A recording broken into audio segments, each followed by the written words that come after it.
It's the Big Picture Podcast with Gus and Dominick Pfister.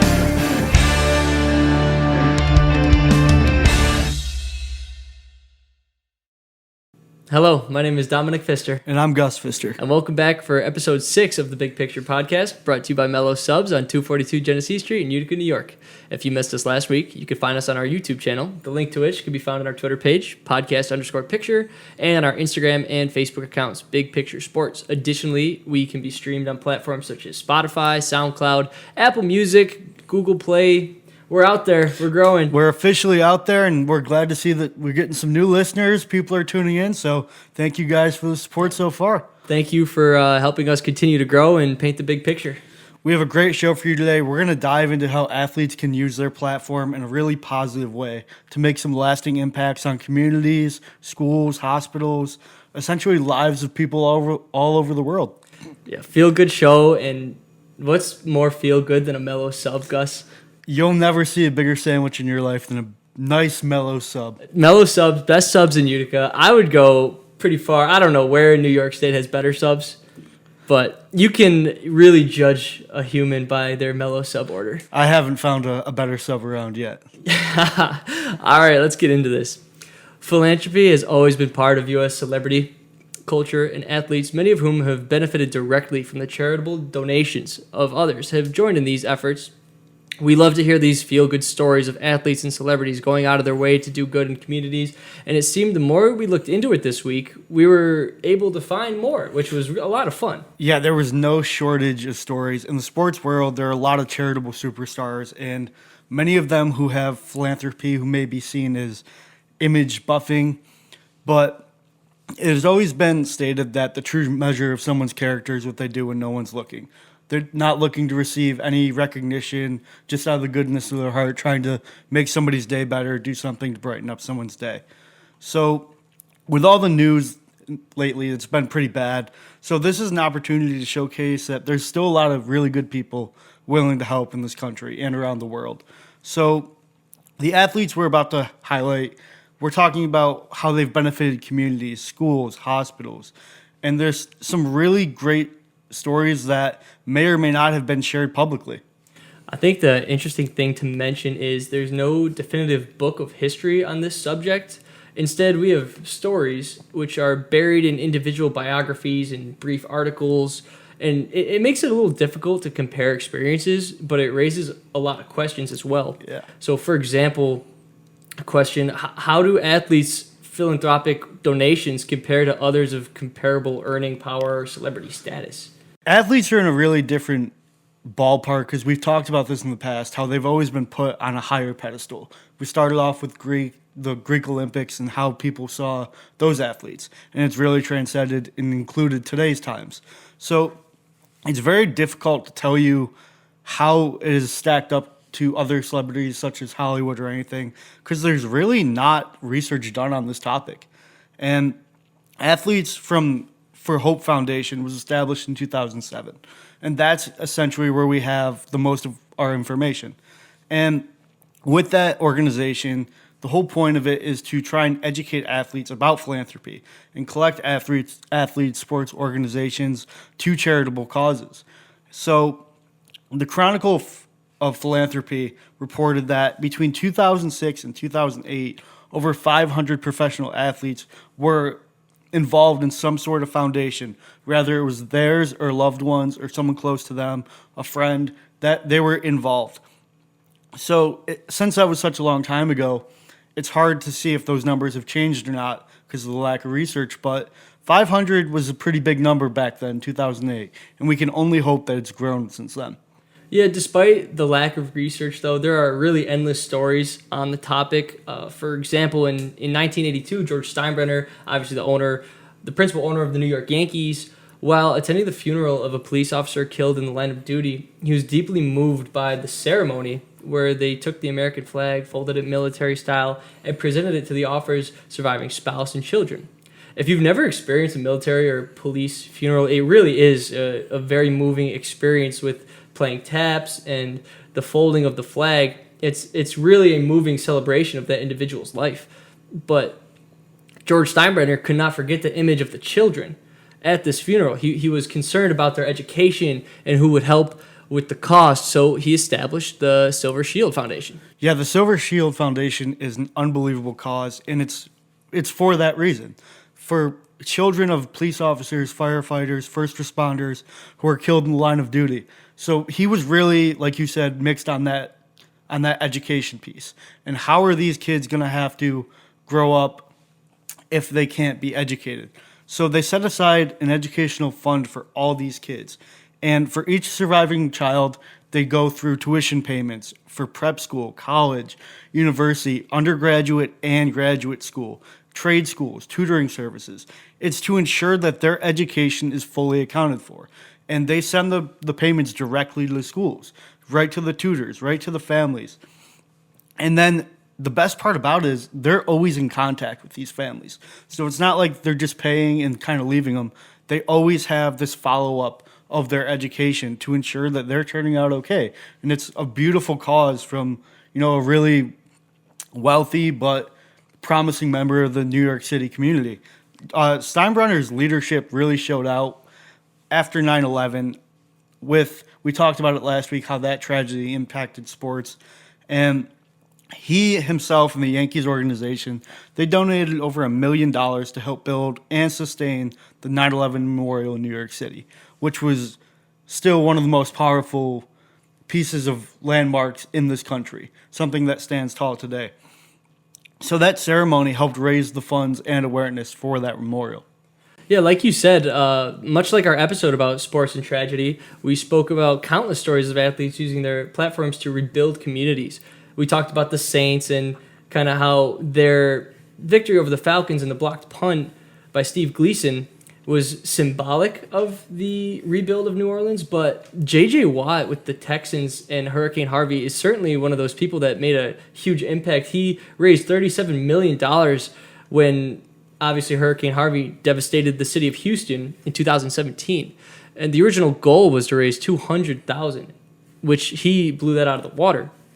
This was an extremely heartwarming moment to see people all over the world coming together to donate, volunteer, and rebuild a city. This act earned him the 2017 Sports Illustrated Person of the Year. When asked about the impact he made on the city, he simply said, "My goal wasn't to do it for the recognition. The city of Houston accepted me and embraced me, and I just wanted to show my appreciation." I think this really exemplifies what we're talking about here in terms of giving back to a community. J.J. Watt really is the face of the Houston Texans, and he has been for the better portion of a decade. It is really hard to imagine another person, whether it be a celebrity, a politician, who's done more for the city of Houston than what J.J. Watt did during Hurricane Harvey. J.J. Watt really led by example in that situation. He wanted $200,000. He ended up with $37 million. That's an impossible feat for some people to even fathom.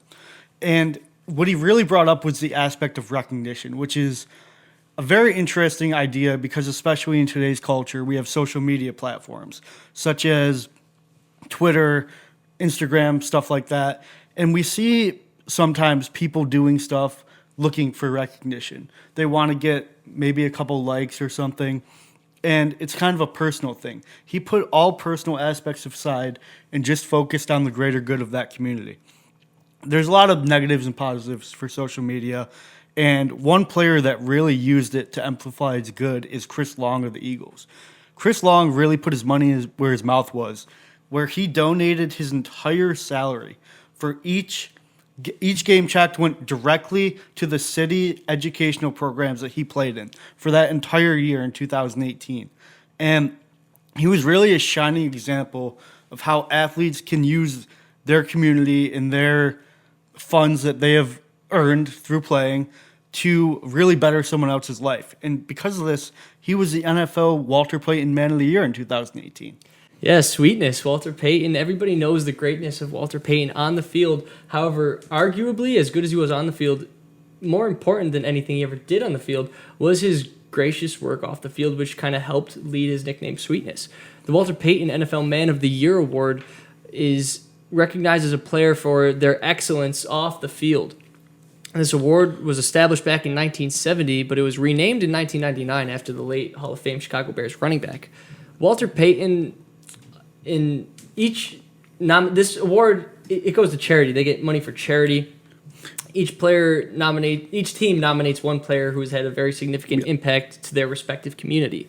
The winner of the award each year gets $250,000 donated to United Way in his name to expand Character Playbook, which is the NFL and United Way's digital learning initiative focused on youth character development and healthy relationships across the country.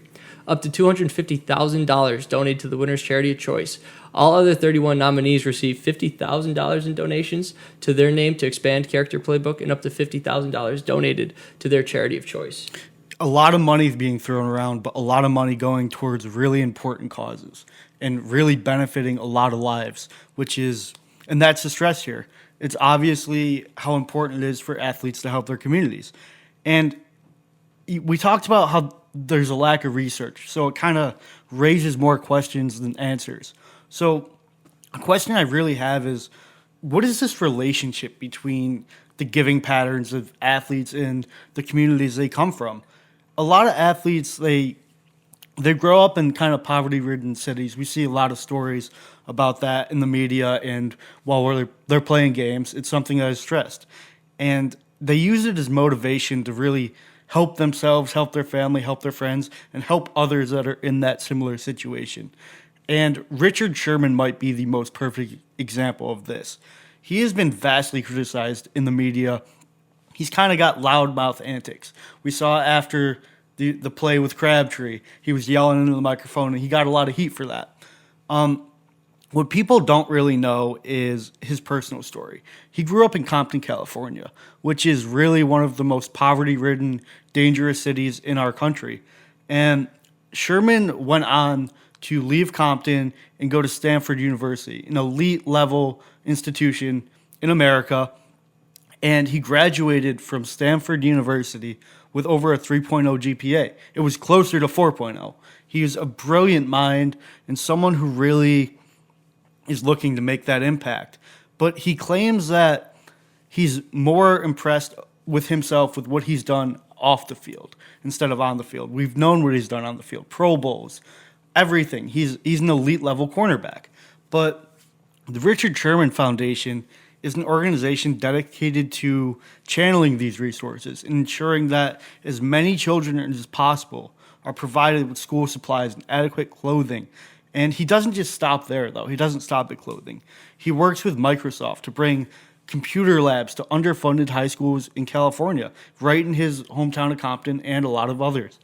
And through this, he's affected more than 10,000 students in the city of Los Angeles alone, not to mention the rest of the world. It's really remarkable because he was able to make it and get opportunities that there's a lot of Richard Shermans that don't go to Stanford and don't go to the NFL, but for him to give back to the community presents these kids with opportunities that he did not have and resources that he did not have and still was able to make it. So to give these kids those opportunities and those resources will, in the long run, have drastic effects in very positive ways, Gus. And the list goes on and on. In 1988, retired football Hall of Famer and activist Jim Brown established the Amer I Can program to help people reach their academic and human potential. The program focuses on gang members, ex-prison inmates, and at-risk children. And I love that name, Amer I Can. It makes me think of like Will I Am. Very clever name, but even better cause. Very true, very true. And actually, few Americans know that Babe Ruth left about $58,000, which in today's money is $600,000 of his estate to his foundation, which established about 15 months before his death. And it is intended to benefit underprivileged children in Babe Ruth, I don't think a lot of people know this either, but Babe Ruth spent most of his childhood in an orphanage. Yeah, we get so caught up in the home runs and the records that Babe Ruth set that a lot of his personal history is forgotten, and he did grow up in an orphanage. He was kind of forgotten about, and he had to kind of carve his own way. So for him to kind of leave that unnoticed, there was never really talk about the kind of charity work he was doing. And then to see him leave that much money and that much time to these orphanages and people, it's really it's heartwarming, and it's captivating to see. And it leads me to think of why do these athletes feel such a connection to help these children? And is it because they kind of share a focus that stems from, their upbringing, or do they wish they had more people in their community to be charitable? And I think the best example is Bobby Orr. If you don't know who Bobby Orr is, he's one of the greatest hockey players of all time, arguably the best. Him and Gretzky are neck and neck. And he was very focused on education with not only his children, but just random people that he's met throughout his lifetime. And he's been quoted as saying, we need to do a better job with our kids. We need to teach them values and teach them fundamentals of life that go beyond sports. And I think the best example of that is every single year he goes back to his hometown of Parry Sound, Ontario, Canada. And he presents his award at the Bobby Orr Museum. And he presents that to roughly 25 kids. And the idea behind the award is to celebrate community spirit and show that there's so many things that a person in his position can do to brighten someone else's life, make an impact on their life, and he goes unrecognized. There's hundreds of stories of things that Bobby Orr has done and never seeking recognition for any of them, and impacts on the lives of people that he's met. And it's just an incredible gesture of someone in his position to just jump into it and kind of not forget about where he came from.